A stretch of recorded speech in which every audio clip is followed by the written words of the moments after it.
Hello, this is SR. Now I am telling you about a cruel revenge, Reddit cheating story. Now let's start. Our friends in blue arrived at my garage in the form of two police officers in a patrol car. I discreetly observed them from my hiding spot beneath the lift. It was unusual to see police officers with such cheerful expressions, but their demeanor quickly turned serious as they approached me. After confirming my identity, they delivered the unfortunate news that something had happened to my wife in our house, and she was currently in the hospital. However, they were unable to provide any further details. I immediately attempted to leave, but they halted me, seeking answers. Can you please explain your whereabouts for the past 3 hours, sir? One of the officers inquired. I responded, yes, officer, I've been here at the garage all day. You can verify with my two mechanics. Regrettably, I admitted, I did, however, sneak out for approximately 10 minutes around 11 a.m. to fetch some coffee for all of us. One of the policemen approached Mike and Pete to engage in conversation. The other officer jotted down the name of the coffee shop I had visited. The officer then requested, could you show me your vehicle, sir? I complied, leading him outside to where my cherished truck was parked. The meticulous officer thoroughly inspected the interior, opened the hood, and felt the engine, which was as cold as a stone. That will be all, sir. You may proceed to the hospital. Upon arriving at the hospital, a look of concern adorned my face as a staff member provided me with an explanation of the extent of Kate's injuries. They informed me that she had received a blood transfusion and was currently undergoing surgery. I found it rather unprofessional that the doctor maintained a half smile throughout our conversation. As I exited the hospital, I was intercepted by the same two policemen who had visited the garage earlier. They sought further answers and suggested we retreat to the hospital cafeteria for some much-needed coffee. They inquired about the state of my relationship with my wife. I proceeded to explain that we had met and married relatively late, 8 years ago. Kate had a successful career as an attorney at a prominent local firm. She had desired to have children but had resisted my pressure until she was nearly 40 years old, as she wanted to establish herself in her profession. The officers then questioned why she was at home on a weekday. I provided an explanation that Kate had resigned from her job a month ago in order to take a break before her pregnancy, a form of vacation before dedicating herself to domestic duties for the next decade. In conclusion, I expressed my love for my wife and stated that we are doing well and eagerly anticipating the arrival of our baby. I was approached by someone who inquired if I knew a certain John Barton. Upon responding negatively and asking for the reason behind the question, they evaded answering and walked away. Trusting my team to secure the garage, I proceeded straight home. The house was being searched by two forensic scientists and a detective. The detective introduced himself and provided an explanation of what he knew. He then posed the same questions as the previous officers, along with an additional one. Can you explain why we found a few drops of blood in the downstairs toilet, sir? I'm sorry, detective, but I have no idea, I replied. Now may I ask you something? It is evident that this is not being treated as an accident, and I am being treated as a suspect. Can you assure me that you are not solely focusing on me as the primary suspect, but are also actively seeking the true culprit? Brett, you can rest assured, sir, that we have multiple lines of inquiry, he assured me. My colleague is currently speaking with Mrs. Barton. Who is this John Barton that keeps being mentioned? I apologize, sir, but I believe it would be inappropriate for me to comment, he responded. With that, he and the size departed, leaving me bewildered. I ascended to the master bedroom and observed the unfolding scene. If I were witnessing it for the first time earlier in the day around 10 a.m., I would undoubtedly be greatly shocked. While at work, thoughts of sex began to occupy my mind. This is not an uncommon occurrence, as it is said that men think about sex an average of 67 times per waking hour. However, let me tell you that men who have been virtually deprived of intimacy with their wives for a month can easily double that frequency. Since Kate left her job, our intimate encounters, which used to occur 2 to 3 times a week, have dwindled to nearly zero. Kate seemed to be in a perpetual state of either bad mood, boredom, or depression, or perhaps she was simply exhausted. Personally, I believed it was due to her realization that her previous way of life was drawing to a close. As a considerate spouse, I refrained from pressuring her, fully aware that she would overcome her fears in due time. While I anticipated that having children would bring about changes in my life, I also understood that her life would be completely upended. I often found myself daydreaming about the passionate intimacy we shared during the early years of our marriage. It was a spontaneous and exhilarating experience, no matter the time or place. However, as time went on, we gradually fell into a routine that many long-term partners find themselves in. Snapping out of my reverie, I realized what needed to be done: reintroduce spontaneity into our relationship. I made the decision to go home immediately and engage in passionate lovemaking with Kate until exhaustion took over. The die was cast, it was time to leave and head home. Before leaving, I informed my friend, Pete McKinn, that I would be away for a while. Pete asked if I could test drive the car he had just finished servicing upon my return. Disappointment washed over me when I noticed an unfamiliar vehicle parked in the driveway. My plans were seemingly ruined by my friend's unexpected visit. Nevertheless, I resolved to enter the house, hoping to convince my friend to leave and salvage my intentions. Without any hint of suspicion or concealment, I opened the front door. Instantly, a chill ran down my spine and I knew that my marriage had come to an end. The unmistakable sounds of passionate lovemaking reverberated through the house, prompting me to instinctively reach for my phone and begin recording a video. It had become customary for me to capture a quick video whenever a client brought their car to the garage, ensuring that we wouldn't be falsely accused of causing any damage. With my heart pounding, I ascended the stairs and cautiously peered through the bedroom door, camera at the ready. To my dismay, it was indeed Kate, but with a man I didn't recognize. Overwhelmed with a mix of anger and sadness, I resisted the urge to burst into the room and confront them. I can honestly say that this was the most difficult moment of my life. My legs gave way beneath me and I collapsed onto the floor just outside the door, utterly devastated. I was vaguely aware that their actions were reaching their climax just around the corner. Uncertain of how long I had been there, it gradually dawned on me that the sounds of their affair had ceased, leaving only hushed conversations in their wake. The pain still cut deep, just as before. Realizing that I needed to distance myself in order to gather my thoughts, I knew that any impulsive reaction driven by my emotions would only result in him being hospitalized and me ending up in prison at the very least. I needed time to think. Silently rising from the floor, I crept downstairs and settled onto the sofa, away from the sights, smells, and most of the sounds of their betrayal. I freed myself from the distractions of my emotions. I relied on my instincts and devised a plan. I had to remove him from the room and out of sight. I would confront him, ensuring minimal visible injuries. His stomach would bear the brunt of my anger. Then I would forcefully eject him through the back door, completely exposed. Afterward, I would return for her and do the same. This would send a clear message and grant me the freedom I desired, without any physical evidence or witnesses. I hoped to avoid a trial. Fortunately, I possessed the perfect weapon in my workshop to shock them both. 2 years ago, during my service in the Army Reserve National Guard, I was entrusted with the task of clearing the trucks we brought back to base. It was during this time that I stumbled upon a small device that would prove useful now. The police referred to it as a stern grenade, slightly larger than a standard grenade. These devices were specifically designed for hostage rescues, causing minimal physical harm while emitting a blinding flash of 8 million candles and a deafening sound of 170 decibels. The flash alone could incapacitate a person for at least 5 seconds. Driven by my newfound hatred, my mind swiftly formulated the remainder of the plan. I was determined not to cause any damage to my house, so throwing a grenade on the floor was out of the question. Instead, I devised a different plan. I carefully attached a short piece of rope to the device and created a loop at the end. With my preparations complete, I quietly made my way upstairs. However, as I approached, I realized that maintaining secrecy was no longer necessary. The unmistakable sounds of men's moans emanated from behind the bedroom door. I briefly paused to retrieve my phone from the floor where I had dropped it outside the door. Peeking around the doorframe, I discovered that the second round of intimacy was in full swing. My wife was pleasuring her lover by caressing him below the waist.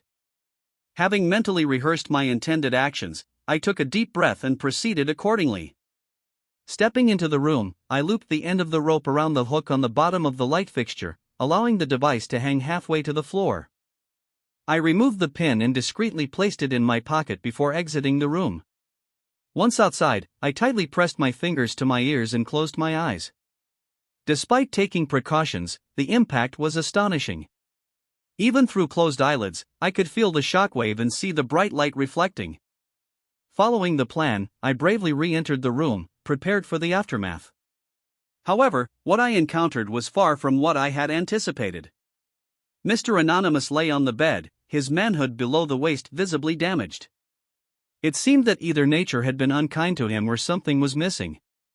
Meanwhile, Kate lay on the floor, her eyes vacant and her mouth opening and closing like a fish out of water.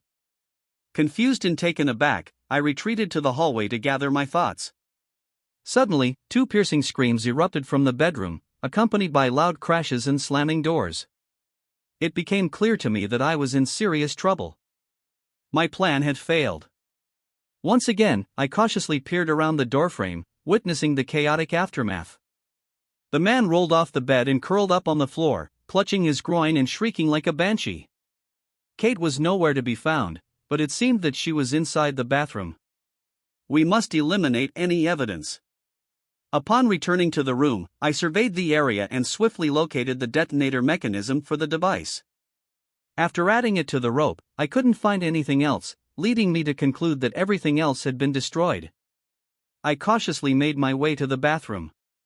Kate was on her knees, vomiting into the toilet. I had no inclination to assist her. I simply no longer cared.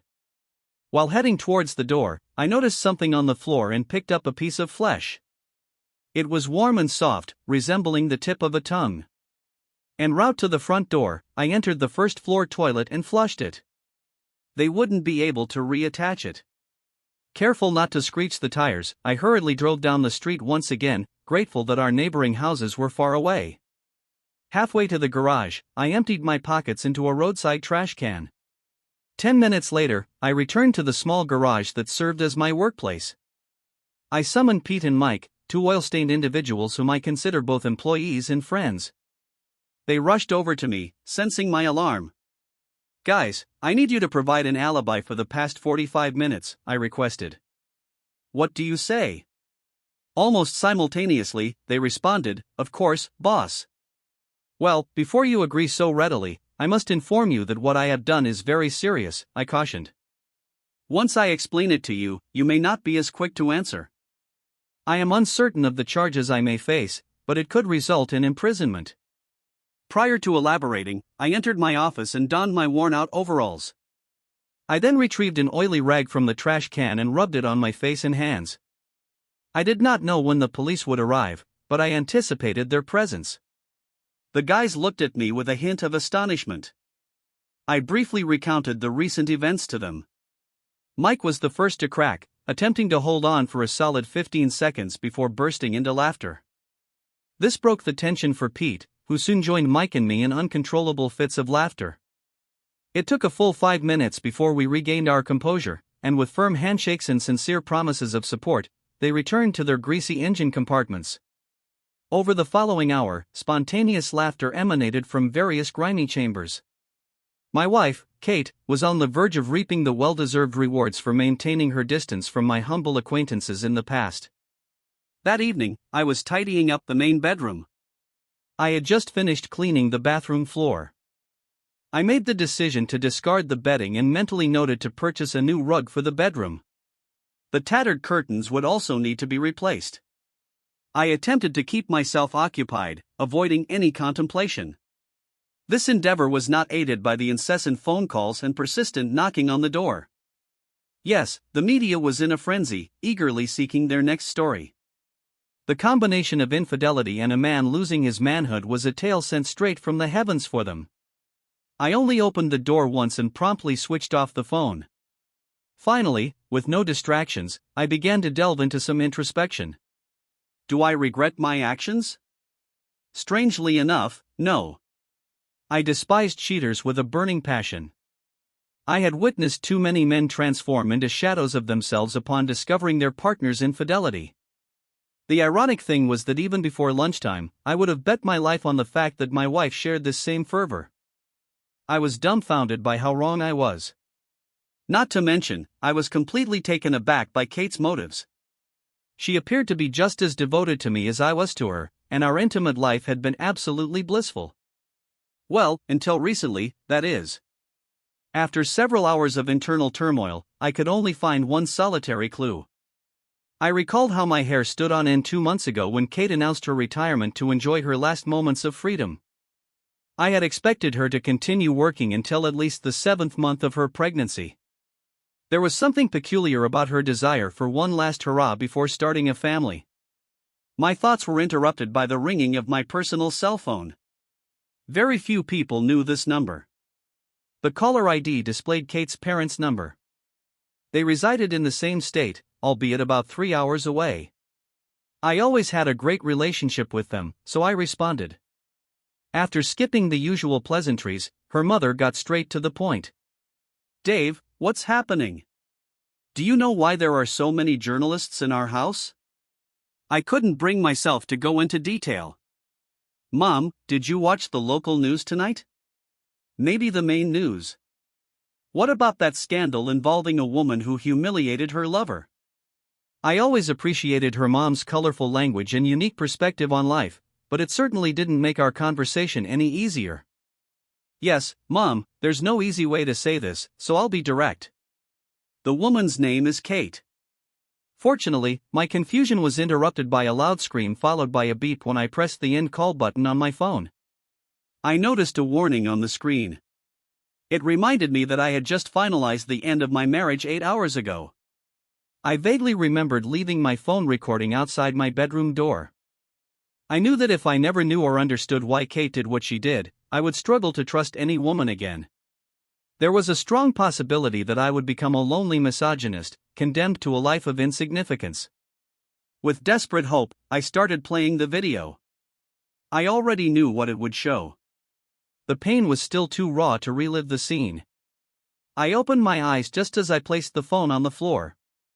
Without a visual representation, only a view of the hallway ceiling, I had to imagine Mr. and Mrs. Adultery lying side by side on the bed. I couldn't clearly hear the conversation, so I downloaded the file onto my computer and amplified the sound. This was a crucial part of their discussion. "Wow, Kate, it was amazing. This past week has been incredible, actually. Does it really have to end today? My offer still stands. Just give me your word and I'll divorce Sarah and marry you." Well, yes, it seems like it could work. A great way to start a marriage with a man who abandoned his wife and children. No, and I love Dave too much to hurt him like that. After today, I will become Mrs. Goody-Goody, a devoted homemaker until our youngest child begins school. It is evident that you do not love him as much as I do. The person lying beside you is not him. No, you are mistaken. I deeply love him. From the moment I laid eyes on him, I knew he was my one true soulmate. I will never encounter another like him. Our physical connection is incredibly strong. I am grateful to have such a wonderful man who pampers me and will care for me when I bear his 2 or 3 children. My only desire is to pass away in his embrace, surrounded by our grandchildren. That was quite an impressive speech, but it raises an obvious question. Why are you with me now? At least Kate had the decency to ponder over it. There was a prolonged silence for about 30 seconds. I suppose I simply longed for the past. I didn't marry until I turned 31 and used to be quite adventurous. I missed the thrill of walking into a bar and attracting attention from various men. The excitement of leading someone on and then impulsively deciding whether to fulfill their desires or not. Recently, Dave has been going deer hunting with his friends every other weekend. 3 weekends ago, I decided to revisit my past and visit a bar. It resulted in a night that was mediocre and unsatisfying. Then, last Saturday, I coincidentally walked into the bar where you were, and here we are. Kate, you seem so distant. Let's consider this our final fling regardless. Why are you complaining? Come closer. I stated that it had to end today.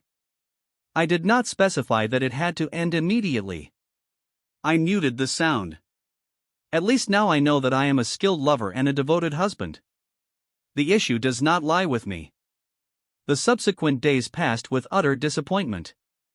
2 days later, the journalists disbanded and departed from my tranquil street. The hospital administrator contacted me and informed me that Kate would appreciate some pajamas. I neglected to bring them along.